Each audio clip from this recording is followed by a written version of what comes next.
केएमबीएन कर्मियों ने धारचूला में सरकार के द्वारा किए जा रहे निजीकरण के खिलाफ किया प्रदर्शन। सरकार के द्वारा किए जा रहे निजीकरण को लेकर केएमबीएन कर्मियों ने मनीष मेहरा के नेतृत्व में धारचूला के स्थानीय विश्राम गृह में प्रदर्शन कर जमकर नारेबाजी करते हुए नाराजगी जताई। वक्ताओं ने कहा कि सरकार के द्वारा आर्थिक तौर पर अच्छा कार्य करने वाले मुक्तेश्वर परिचय 7 ताल में केएमबीएन के विश्राम गृह का निजीकरण किया जा रहा है, जिससे पूर्व में कार्यरत कर्मियों के हित प्रभावित होंगे। केएमबीएन के कर्मी सरकार के निजीकरण के फैसले को स्वीकार नहीं करेंगे। साथ ही सरकार से एक समान कार्य का एक समान वेतन देने की भी मांग की। इस दौरान ललित कुमार, दीपक बम, रमेश बुढ़ाथोकी, नरेंद्र, विवेक, होशियार रावत आदि मौजूद रहे। मांगे बताइएगा।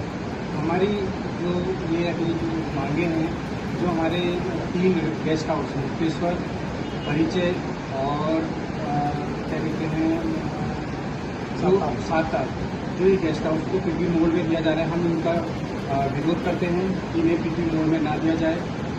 और हमारी जो दूसरी मांग है, समान कार्य का समान वेतन हमें सरकार द्वारा दिया जाए और हम पीपी मोड का जो विरोध करते हैं। तवाघाट लिपुलेख राष्ट्रीय राजमार्ग पेलसिती झरने के पास 72 घंटों से बंद, चीन सीमा से कटा संपर्क। धारचूला मुख्यालय को चीन सीमा से जोड़ने वाली सामरिक दृष्टि से अति महत्वपूर्ण तवाघाट लिपुलेख राष्ट्रीय राजमार्ग पिछले 72 घंटों से पेलसिती झरने के पास बंद है, जिसके चलते चीन सीमा से सटे व्यासवेली के 7 गांवों का संपर्क मुख्यालय से पूरी तरह से कट गया है। कार्यदायी गर्ग एंड गर्ग कंपनी के प्रोजेक्ट मैनेजर विक्रम लाल टमटा ने बताया कि लगातार भूस्खलन जारी रहने से मार्ग खोलने में दिक्कतें आ रही हैं। पूरी कोशिश की जा रही है कि रविवार शाम तक यातायात को सुचारू किया जा सके। हरेला पखवाड़े के तहत बीजेपी कार्यकर्ताओं ने बलवाकोट में किया वृक्षारोपण। बीजेपी मंडल अध्यक्ष प्रमोद देरी के नेतृत्व में बीजेपी कार्यकर्ताओं ने बलवाकोट के मसानी मंदिर के परिसर में 100 से अधिक वृक्षों का रोपण किया।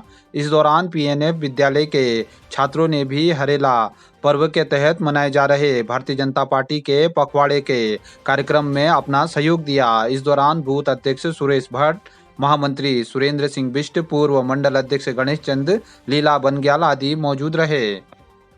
बंगापानी में महिला कांग्रेस ने फूंका केंद्र सरकार का पुतला। मणिपुर में जारी हिंसा को लेकर जताया आक्रोश।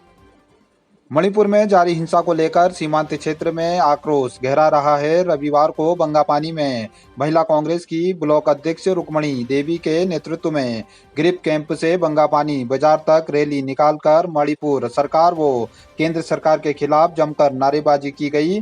बंगापानी बाजार में केंद्र सरकार का पुतला फूंककर नाराजगी जताई गई। महिला कांग्रेस की जिला अध्यक्ष नंदा बिष्ट ने कहा कि मणिपुर में महिलाओं को निवस्त्र कर घुमाया जा रहा है। महिलाओं के साथ ही स्थानीय लोगों पर अत्याचार हो रहे हैं, किंतु सरकार दंगाइयों के सामने आत्मसमर्पण कर चुकी है, जिसके चलते पिछले 2.5 महीनों से मणिपुर जलने को मजबूर हो गया है। वक्ताओं ने कहा कि प्रधानमंत्री इतने बड़े घटनाक्रमों पर भी बोलने को तैयार नहीं है, जिससे डबल इंजन की सरकार की पूरी विफलता जग जाहिर हो चुकी है। वक्ताओं ने मणिपुर में राष्ट्रपति शासन लगाने की मांग भी की। इस दौरान हेमा देवी, तारा देवी, भावना देवी, मनीषा देवी, सरिता देवी, गोरीछाल कांग्रेस ब्लॉक अध्यक्ष धीरेन्द्र धर्मसत्तू आदि मौजूद रहे। एनएसयूआई विधानसभा अध्यक्ष सुरेंद्र पाना ने डीएम को विभिन्न मांगों के समाधान के लिए पिथौरागढ़ में सौंपा ज्ञापन।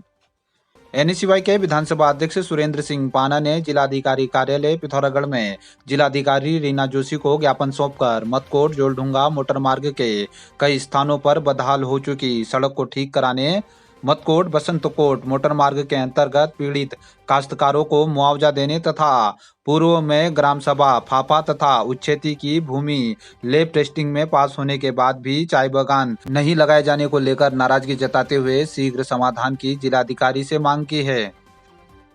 मणिपुर हिंसा पर नाराजगी जताते हुए धारचूला नगर में रंग समुदाय की महिलाओं ने निकाला कैंडल मार्च।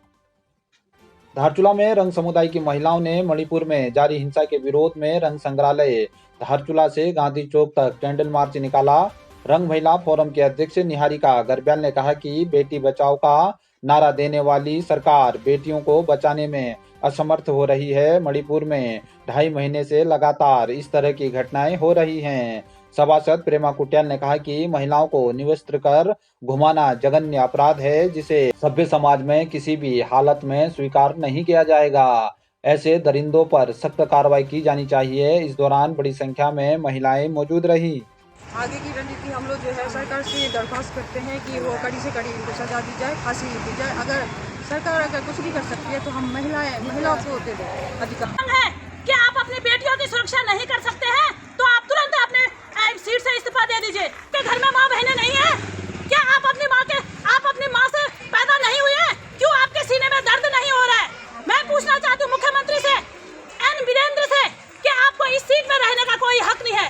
साथ में पूछना चाहती हूँ माननीय नरेंद्र मोदी जी से, जिस तरीके से वो कहते हैं बेटी बचाओ बेटी पढ़ाओ, क्या आपका एक चेतावनी था कि किस तरीके से तुम देश में बेटियों को बचा सकते हो? क्यों आखिर देश में दिन प्रतिदिन बेटियों के साथ अन्याय होता जा रहा है? क्यों अंकिता हत्याकांड जैसे अभी तक खुलासा नहीं हो पाया है? क्यों साक्षी जैसे लोगों के हत्यारों को फांसी की सजा नहीं दी जाती है? आज मैं पूरा देश आपसे ये जानना चाहता है प्रधानमंत्री मोदी जी कि आप किस तरीके से अपने देश की बेटियों को बचा रहे हैं, किस तरीके से अपने बेटियों को पढ़ा रहे हैं। निश्चित ही ये सवाल आपके ऊपर भी आता है। 77 दिन के बाद एक बेटी का वीडियो वायरल होता है, क्यों उस मणिपुर में कानून नहीं चलाया जाता है? क्यों बेटियों के साथ ऐसे अत्याचार किया जाता है?